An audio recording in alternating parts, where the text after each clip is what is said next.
ఆ కృపను బట్టి మేము హైదరాబాద్ నుంచి సకాలంలో ఇక్కడికి రావటానికి దేవుడు కృప చూపించాడు. అమ్మాయి లావణ్య కువైట్ వెళ్ళటానికి కూడా దేవుడు సహాయం చేశాడు. దేవునికి స్తోత్రం. ప్రార్థన చేసింది మీ అందరికీ వందనాలు. దేవుడు ఎడబాయుడు అన్న అంశాన్ని ఈరోజు మనం నేర్చుకోబోతా ఉన్నాం. దేవుడు తన ప్రజలను ఎడబాయువాడు కాదు, ఎడబాసినా కూడా వారిని కలిపే దేవుడుగా ఉన్నాడు. అయితే కొన్ని సందర్భాల్లో ఎడబాయొచ్చు, కొన్ని సందర్భాల్లో ఎడబాస్తాడు అన్నది కూడా కలిపి చెప్తాను. 94వ కీర్తన 14వ వచనం, యెహోవా తన ప్రజలను ఎడబాయువాడు కాడు, తన స్వాస్థ్యమును విడనాడువాడు కాదు. దేవుడు విడిచిపెట్టే దేవుడు కాదు, విడనాడే దేవుడు కాదు, విసర్జించే దేవుడు కాదు, ఎడబాసే దేవుడు కాదు. అయితే మనలో అవిధేయతలుంటే, మన విధానం దేవుని దృష్టికి సరైనదిగా లేకపోతే విడనాడే అవకాశాలు ఉన్నాయి. ఆ విషయాన్ని కూడా మీకు జ్ఞాపకం చేస్తాను. సంసోను ఉన్నాడు, కారణ జన్ముడు, న్యాయాధిపతి, నాజీరు వ్రతం చేయబడినటువంటి వ్యక్తి, దేవుని కొరకు ప్రతిష్ఠించబడిన వ్యక్తి. భార్య మీద అలిగి, భార్య మీద కోప్పడి వెళ్ళిపోవటం ద్వారా భార్య వేరే అయిపోయి, తన భార్య లేని పరిస్థితిని బట్టి వేశ్యల దగ్గర చేరి దేవునికి అవిధేయుడిగా జీవించటం ద్వారాగా దేవుడు సంసోను ఎడబాసాడు.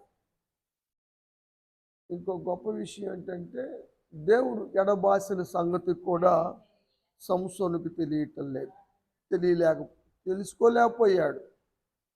ఇక్కడేం మనం అర్థం చేసుకుంటున్నామంటే, మన దిగజారిన పరిస్థితులు మనకు అర్థం కావటంలా, దేవుడు మనల్ని ఎడబాసిన సంగతి కూడా మనకు తెలియటల్లా. మనం చేసే అవిధేయత పనులు మనకు అవిధేయతలుగా అనిపించటంలా, తప్పు అనిపించటం లేదు. అలవాటు పడిపోయారు, అది తప్పుగా అనిపించటం లేదు వాళ్ళకి. మరి దేవుని బిడ్డలుగా ఉండి దేవుని పరిచర్య చేస్తున్నటువంటి వారు కూడా ఇలా భార్యను విడిచి దూరంగా జీవించటం అన్నది సరైన విధానం కాదు, అది దేవునికి వ్యతిరేకమైంది. ఆ విషయాన్ని ఇక్కడ మనం చూస్తూ ఉన్నాం. చూస్తానంటే న్యాయాధిపతుల గ్రంథం 16వ అధ్యాయము 20వ వచనం. దెలీలా దగ్గర ఉన్నాడు. దెలీలా ఫిలిస్తీన్ల సర్దారుల దగ్గర డబ్బుకు కక్కుర్తి పడి సంసోను పట్టించటానికి, సంసోను బల రహస్యం తెలుసుకుంటానికి, సంసోను బలహీనుడిగా చేసి వారికి అప్పగించటానికి సొమ్ము తీసుకుంది. బయట స్త్రీలు అంతే, చాలామందికి భార్య ఎలాంటిదో, బయట వ్యక్తులు ఎలాంటి వారో గుర్తెరక్క కుటుంబాలు చాలా పాడవుతున్నాయి. ఎప్పటికైనా భార్యే. భార్య ప్రాణం పోగొట్టే అంత పని చేయదు. చాలామంది వేశ్యల దగ్గర చేరుతూ ఉంటారు, 4 రోజులు వీళ్ళతో ఉంటారు, వీళ్ళు బయటికి వెళ్ళినప్పుడు ఇంకోళ్ళతో ఉంటారు. చూసినప్పుడు ఏంది ఇట్లా చేసావంటే, నువ్వు కట్టుకున్న భార్య నువ్వు నన్ను అదుపు చేస్తున్నావు ఏంటి అంటుంది. అదేమో కళ్ళు తిరుగుతాయి. ఇలా తాగుబోతులు, తిరుగుబోతులు అయిపోతున్నారు. దేవుని మార్గములో ఉంటే ఈ సమస్యలు రావు. దేవుడు చేసినటువంటి వివాహాలు ఇలా అయిపోతున్నాయి అని కొంతమంది భావిస్తూ ఉంటారు. సౌలు రాజును కూడా దేవుడు విసర్జించాడు. ఎందుకంటే అవివేక పనులు చేయటం వల్ల, దేవుని ఆజ్ఞను గైకొనక, దేవుని అనుసరించకపోవటం వల్ల ఆ, దేవుడు సమూయేలుతో చెప్పాడు. సమూయేలు మొదటి గ్రంథం 10వ అధ్యాయం 15వ అధ్యాయం 10వ వచనం.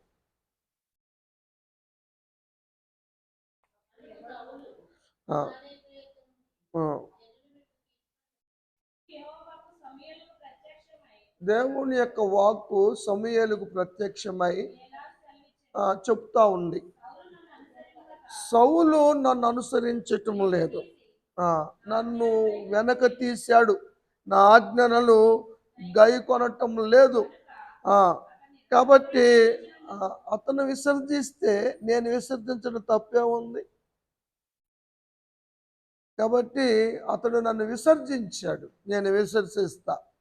నన్ను గణపరిస్తే నేను గణపరుస్తా, నన్ను విసర్జిస్తే నేను విసర్జిస్తా అన్న మాటలు సమూయేలు గ్రంథం తృణీకరిస్తే తృణీకరిస్తాడు. ఆ విషయం మనం చూస్తూ ఉంటాం. అయితే సౌలు మీ దగ్గరికి వచ్చాడు సమూయేలు.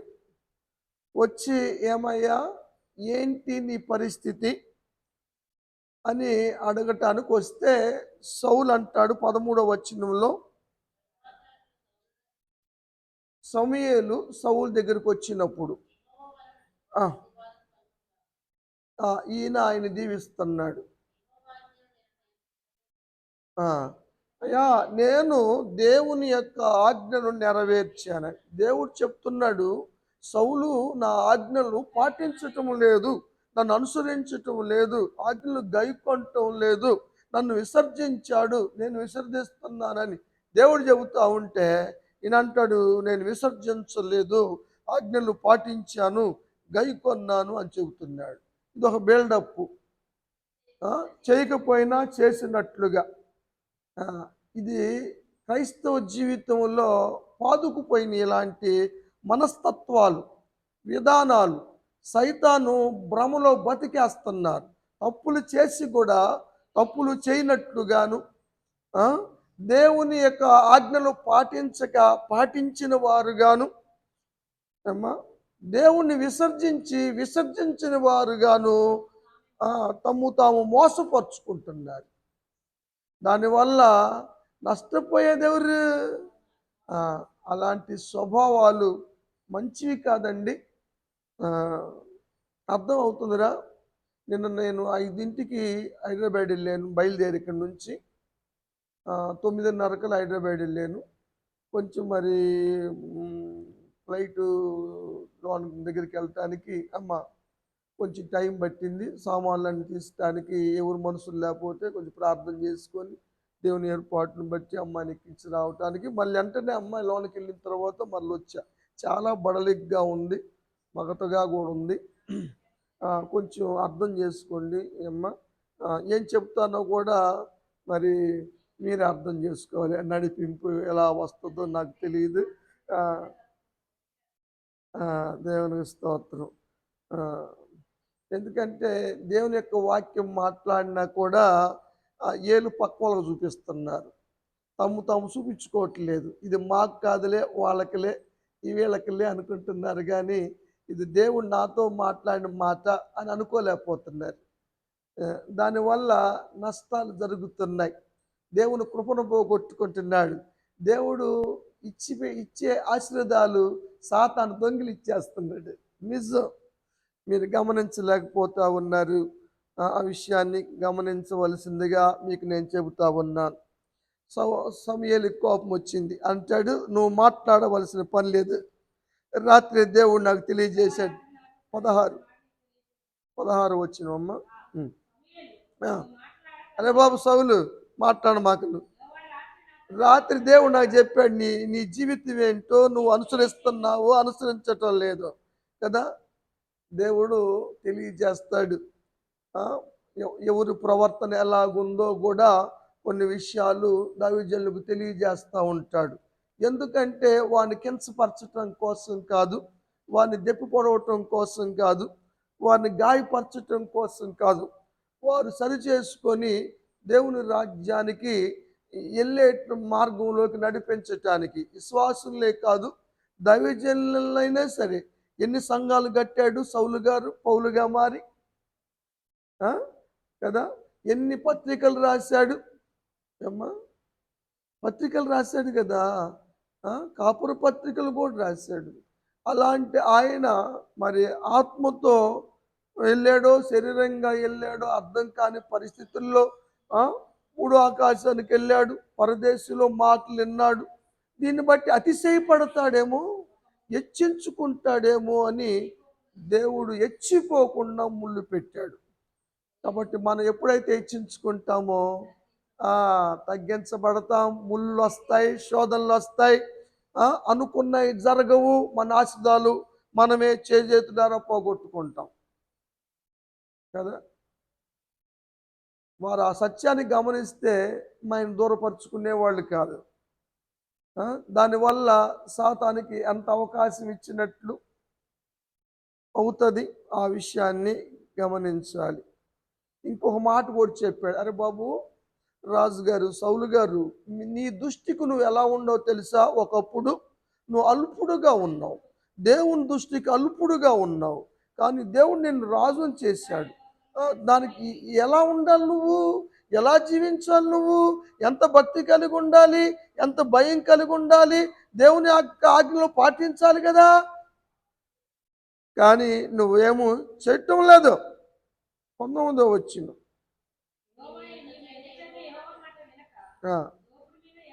కానీ నువ్వు దేవుని మాట వినాలి కదా, కానీ దేవుని మాట వినక దోపుడి మీద డబ్బుల మీద కీడు చేస్తున్నారు. దానికోసం ఎగబడి, దీనికోసం ఎగబడి, దేనికోసం దానికోసం ఎగబడి దేవుని దృష్టికి కీడు చేసేవారుగా అవుతున్నారు అని సమూయేలు సౌలుతో చెప్పాడు. 20వ వచనం,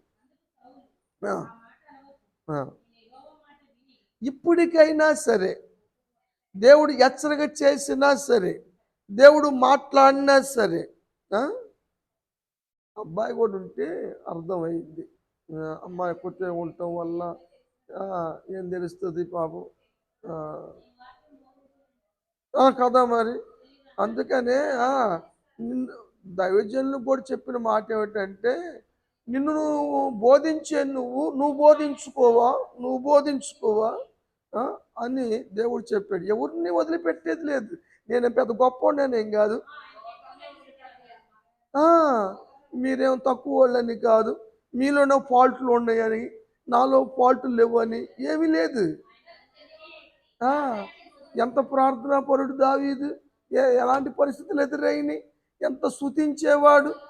ఆ ప్రార్థనలు ఏమైనాయి, ఆ స్తుతులు ఏమైనాయి, అన్ని వేస్ట్ అయినాయి, అన్ని వృధా అయినాయి. ఏమా దాని పెట్టేసి బైబుల్ తీసి పెట్టేసి కదా. అందుకనే పౌలు గారు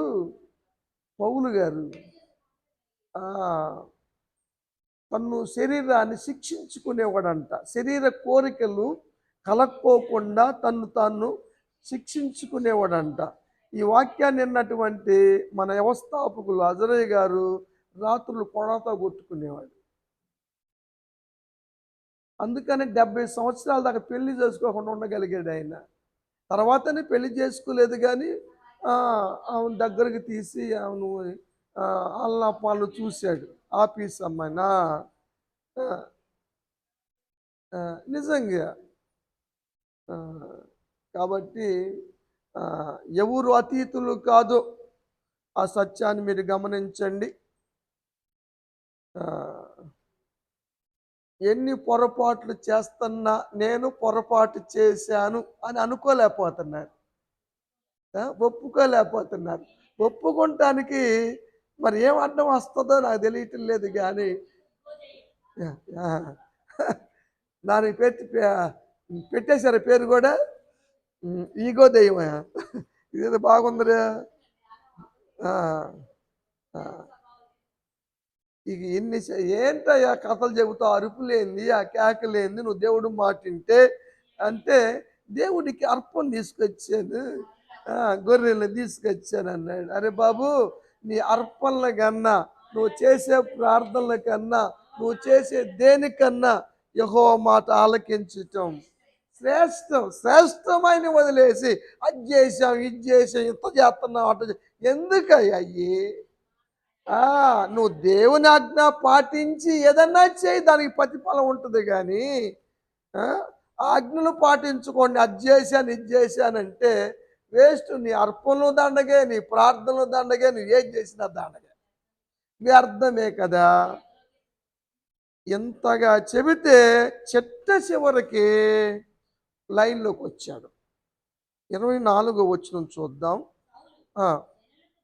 అతను ఎందుకు పాపం చేశాడో, దేవుని ఎందుకు విసర్జించాడో, దైవజనుల మాట ఎందుకు వినలేదో ఇక్కడ మనం చూస్తాం. జనులకు దడిసి వారి మాట విని దేవుని ఆజ్ఞను, దైవజనుల నీ మాటలను నేను మీరి పాపం తెచ్చాను. దేవుణ్ణి కాదని దైవజనుల మాట మీరితే పాపమే, పాపం చేసిన కింద లెక్కే కదా. ఎందుకు మీరింది ఇది? జనుల మాటలు విని. నిజంగా జనుల మాటలు విని దేవుని మార్గములో అవకతవకలు నడతలు నడిస్తే పాపం వస్తుంది, కుటుంబాలు నిర్మూలనం అవుతాయి, వంశాలు లేచిపోతాయి. సామాన్యమైన విషయం కాదు ఇది, ఆషామాషి కాదు. దేవునితో అంటే నిప్పులో నిలబడ్డట్టు అంతే కదా. ఏమ్మా సరే, ఇంతవరకు కొంతవరకు బెటర్ అనుకున్నా, ఆఖరికన్నా ఒప్పుకున్నాడు. కానీ ఇంకొక మాట చెప్పింది, అదే బాధ అనిపించింది. 30వ వచనం చూద్దాం. నేను పాపం చేశాను, అయినా కూడా నన్ను పెద్దల ముందు, జనుల ముందు నన్ను గణపరచాలి, గొప్పగా గొప్ప చేయాలి. ఇది పాపం చేసిన వాళ్ళు ఎలా గొప్ప చేస్తారు? ఏం సన్మానించమని చెబుతారు? అక్కడ పాపం మళ్ళీ ఒక పక్క చెబుతున్నాడు, నేను పాపం చేశాను. నువ్వు పాపం చేసిన నేను మెచ్చుకోవాలా? నీకు దండలు వేయాలా? శాలువాలు కప్పాలా? ప్రజల ముందు నిన్ను పొగడాలా? ఇలాంటి స్వభావాలు మంచి లక్షణము కాదు. ఏమ్మా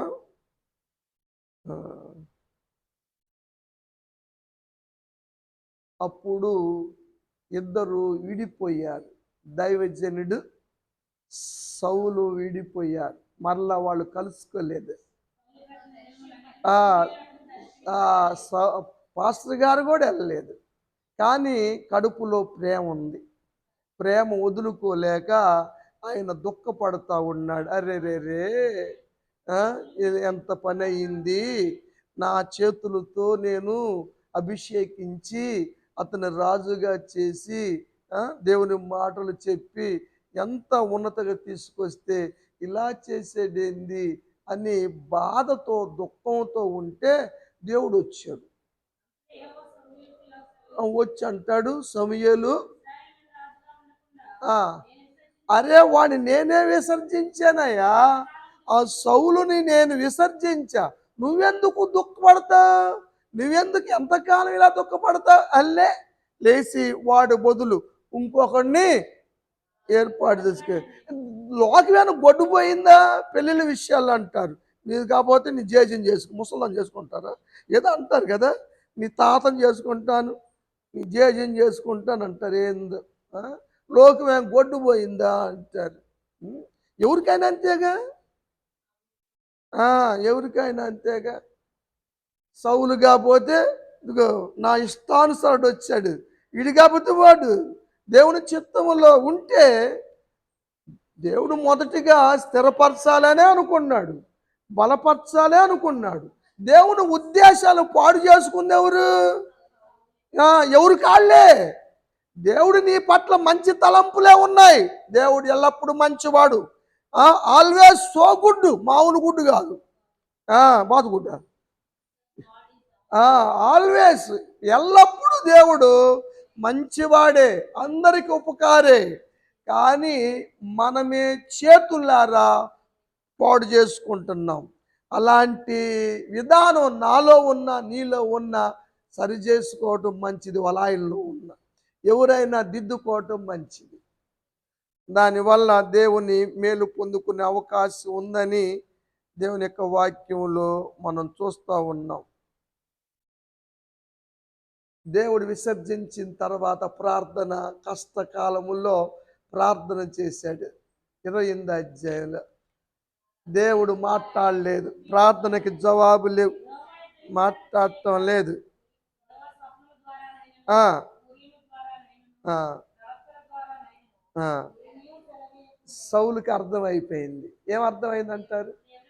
15వ వచనం చదువుదాం. దేవుడు నన్ను ఎడబాసెను అప్పుడు అర్థమైంది. సంసోను ఎడబాశాడు అతని యొక్క అవిధేయతలను బట్టి, సౌలుని ఎడబాశాడు సౌలు చేసినట్టు పాప జీవితాన్ని బట్టి. కాబట్టి దేవుడు ఎడబాస్తున్నాడు అంటే దేవుడు మన కార్యాలు జరిగించటం లేదంటే లోపాలు దేవునిలో కాదు కానీ మనలోనే ఉన్నాయి. దేవుని లోపం ఉన్న దేవుడా, పాపం ఉన్న దేవుడా, ప్రేమ లేని దేవుడా, కృప లేని దేవుడా?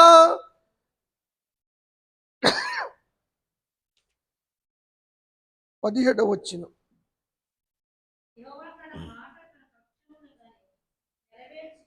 ఇప్పుడు ఏమంటాడంటే, బతికున్నప్పుడు ఇలువ తెలియల. సమూయేలు బతికున్నప్పుడు వెళ్ళి ప్రార్థన చేయించుకోవచ్చుగా. ఆయన చొక్కా జింపేసి వాళ్ళ ఇంటికి వెళ్ళిపోయాడు, మళ్ళీ రాల. ఇక ప్రార్థన లేవు, ప్రార్థన చేయించుకోవటం లేవు. ఇప్పుడు సమూయేలు కూడా చచ్చిపోయాడు. ఇప్పుడు దేవుడు ప్రార్థనలు వింటలేదు. ఏంటి పరిస్థితి?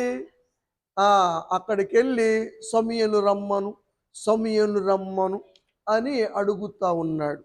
దేవుడు సమూయేలుకి సెలవు ఇచ్చాడు, నువ్వు వెళ్ళిరా, అతను బాధపడుతున్నాడు, ప్రార్థనలు చేశాడు, మళ్ళీ త్రోవ తప్పాడు, సరైన మార్గంలో లేకుండా త్రోవ తప్పి మళ్ళీ ఆడికి వెళ్ళి ఆ కర్ణపిశాచి దగ్గర విచారణ చేస్తున్నాడు, నువ్వు వెళ్ళి వాడికి చెప్పిరామని దేవుడు సమూయేలును పంపించాడు. కర్ణపిశాచి ప్రార్థన చేస్తే రాలేదు ఆయన. ఆ సత్యాన్ని మీరు గమనించాలి, ఇక్కడ అర్థం చేసుకోవాలి. వాక్యంలో పైకి వచ్చి అంటాడు, 17వ వచ్చి చదువుతున్నాగమ్మా.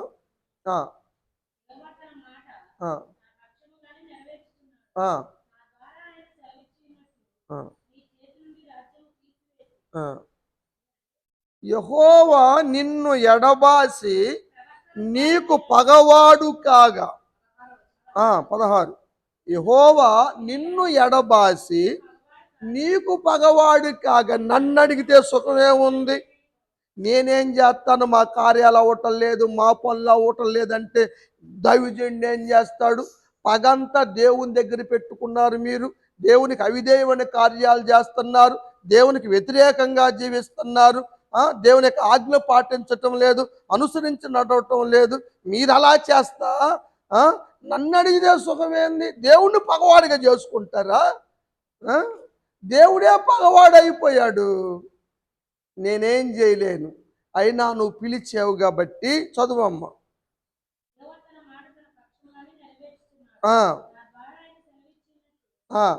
ఇప్పుడు ఇక్కడ ఈ మాట, ఈ బిట్టును బట్టి మనం చెప్తున్నాం దేవుడు పంపించాడు అని. అర్థమైందా? నా ద్వారా చలవిస్తున్నానంటే నువ్వు చెప్పి రమ్మని దేవుడు పంపాడు, అంతేగాని కర్ణపిశాచి పిలిస్తే రాలేదు ఆయన. దావీదుకి ఇచ్చేశాడు, పోవయ్యా పోవయ్యా అన్నాడు. ఎందుకు జరిగిందో తెలుసుదంతా. నీకు కార్యాలు ఎందుకు కలగలేదో తెలుసా? ఈ ప్రార్థన దేవుని దగ్గర ఎందుకు ఫలాలు తీసుకురాలేకపోయిందో తెలుసా? నువ్వు ఆజ్ఞకు లోబడలేదు, అందుకనే కార్యాలు జరగలేదు అని. ఇంకొక మాట చెప్పాలంటే, రేపు నాతో పాటు నువ్వు కూడా ఉంటావురా, ఎందుకు రే గొడవ అన్నాడు కదా. తేల్చేశాడు, రేపు చచ్చిపోతావు నువ్వు బతకవు, నీ కుటుంబం నీ వంశంలో ఎవరు బతకరు, పోరా అన్నాడు అంతే కదా. కాబట్టి ప్రియమైన దేవుని బిడ్డలారా, నేను చెప్పేది ఏమిటంటే, ఎడబాయని దేవుడు, విడనాడని దేవుడు, విసర్జించిన దేవుడు, ప్రేమ కలిగిన దేవుడు విసర్జిస్తున్నాడు, ఎడబాస్తున్నాడు అంటే అది మన అవిధేయతలే. ఆ, మనం దేవుణ్ణి పగవారిగా చేసుకుంటున్నాం కదా. ఆ సత్యాన్ని మనం గమనించాలి. దేవుడు అవసరమైతే మందిరాన్ని కూడా విడిచిపెట్టేస్తాడు. షిలోహు మందిరములో యాజకులు ప్రవర్తన సరిలేకపోవటం వల్ల దేవుడు ఆ, ఆ, ప్రత్యక్షత అరుదయింది. దేవుడు ఎడబాశాడు, మందసం పట్టబడింది, ప్రభావం పోయింది. మందిరంలో ప్రభావం లేకపోతే ఎంతమంది వచ్చి కూర్చొని ఎంత ప్రార్థనలు చేసినా ఎన్ని స్తుతులు చెప్పినా ఏమి సుఖము, ఏమి సుఖం ఉండదు. దేవుడు ఉంటేనే కార్యాలు, దేవుడు లేకపోతే కార్యాలు లేవు. దేవుడు ఎందుకు ఉండకుండా పోతున్నాడు? ఇదిగో సంఘములో సరైన వ్యక్తులుగా ఉండటం లేదు, సంఘ పరిచర్య సరిగ్గా జరగటం లేదు. అవిధేయులుగా ఉండి చేస్తూ ఉంటే కార్యాలు జరగవు అన్న విషయాన్ని మనం చూస్తాం. ఫినెహాసు భార్య కంటూ ప్రభావం పోయిందని వాడి కొడుకు పేరు పెట్టింది ఇకాబోదు అని. ఈకాబోదు అంటే ప్రభావం ఎడలిపోయిందని. దేవుడే ఇర్మియా ద్వారా ఒక మాట చెప్పాడు, అది చదువుదా ఉండు. 12వ అధ్యాయం 7వ వచనం. రెండో కూటం వాళ్ళు ఇంకా రాలేదేంది? నా మందిరాన్ని నేను విడిచాను, ఇది నా స్వాస్థ్యము, నేను ఎన్నుకున్న స్థలము, నేను కోరుకున్న స్థలము, అయినప్పటికీ కూడా నేను ఈ మందిరాన్ని విడిచిపెడుతున్నాను అన్నాడు దేవుడు. నా ప్రాణ ప్రియురాలు, నా ప్రియమైన సంఘం ఇది. అలాంటి సంఘాన్ని శత్రువులకు అప్పగించబోతున్నానన్నాడు. ఎందుకో తెలుసా? వాళ్ళు మందిరం పట్ల అవిధేయులుగా ఉంటున్నారు. మందిరం మందిరం అని పలుకుతున్నారు కానీ చెప్పుడు మాటలు పోవటం లేదు, చెడు మాటలు పోవటం లేదు. మందిరం మందిరం అంటున్నారు కానీ మాటకి మందిరం అంటున్నారు కానీ భయపడేవాళ్ళు లేరు. దేవుడు ఉన్నాడని నోరు మూసుకొని కూర్చునేవాళ్ళు లేరు, నోరు తెరిచేవాళ్ళు అందరూ మాట్లాడుకునే వాళ్ళే. అందుకని దేవుడు విడిచిపెట్టిపోయాడు. విడిచిపెట్టవే కాదు ఏమ్మా, శత్రువుకు కూడా అప్పగించాడు. కాబట్టి మన ప్రవర్తన సరిలేకపోతే అమ్మా దేవుని ప్రభావం మందిరంలో పనిచేయదు. ఆ సత్యాన్ని మీరు గమనించవలసిందిగా మరొకసారి నేను మనవి చేస్తూ ఉన్నాను.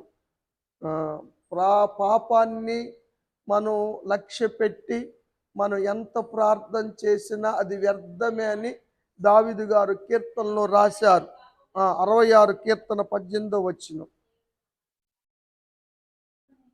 హృదయములో పాపమును పెట్టుకొని లక్ష్య పెట్టి ప్రార్థన చేస్తే దేవుడు నా ప్రార్థన ఆలకించడు. అవిధేయతలుండి ప్రార్థన చేస్తే జరుగుతాయమ్మా? జరగవురా.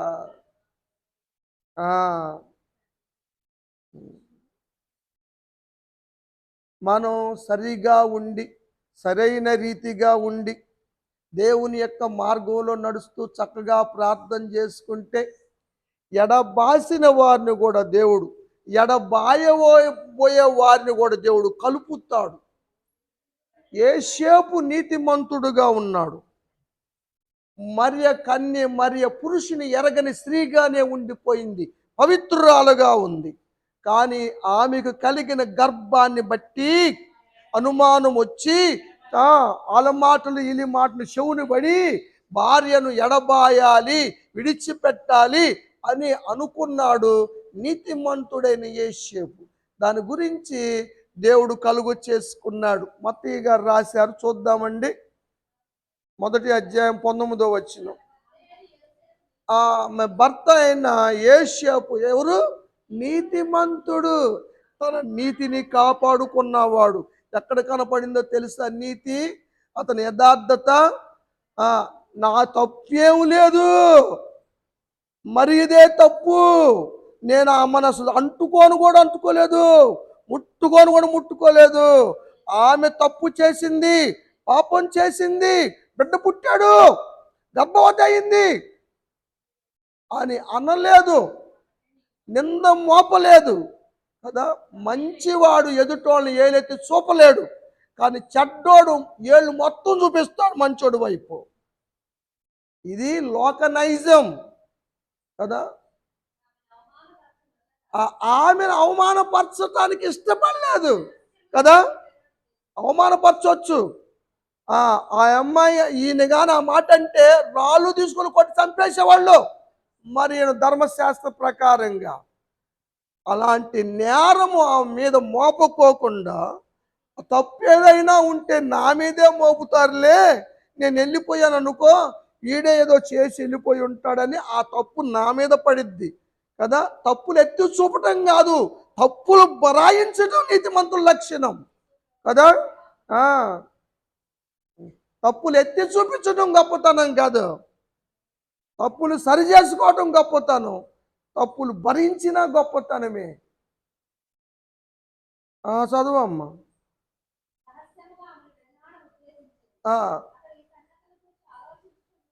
మరి ఏం చేద్దాం, ఏమనుకుంటారు గ్రామస్తులు, ఏమనుకుంటారు? మరి నేను పోయినా కూడా ఆ అమ్మాయిని చేరదీస్తారంటారా? ఇలాంటి ఆలోచనలతో ఉన్నాడు యోసేపు. అప్పుడు దేవుడు మరలా ప్రభుదూత అయిన గబ్రియేలును పంపించాడు. స్వప్నములో వచ్చాడు. యోసేపు, నీ భార్యను చేర్చుకో, ఆ అమ్మాయి నిజంగా పవిత్రురాలు, ఆమెలో ఏ తప్పు లేదు, ఏ పాపం చేయలేదు, పాపం ద్వారా వచ్చిన గర్భము కాదది, పరిశుద్ధాత్మ ద్వారా వచ్చిన గర్భం అది అని చెబితే, దేవుడు జోక్యం చేసుకుంటే, దేవుడు కలగ చేసుకుంటే, దేవుడు యాక్షన్ తీసుకుంటే కాదనే దమ్ములు ఉన్నాయి ఎవరికన్నా? నెలకొండ వెళ్ళి మరి మనం తెచ్చుకున్నాడు. అమ్మా 24 చూడరా. ఆ కళ అయిపోయింది, నిద్ర మగత పోయింది, మేలుకొన్నాడు. తన భార్యను, తన భార్యను చేర్చుకున్నాడు. ఎందుకు చేర్చుకున్నాడు? దేవుడు చెప్పాడు, దేవుడు తన దూతను పంపాడు. దేవుడు తన దూతలను పంపి అమ్మాయిని చేర్చుకునేలా దేవుడు చేయను గాక. దేవుడు చేస్తాడు. అట్టి భాగ్యాన్ని అమ్మాయి పట్ల దేవుడు జరిగించి అమ్మాయిని దేవుడు సాక్షిగా నిలుపుకుందు గాక. ఆమె దేవుడి మాట దీవించును గాక.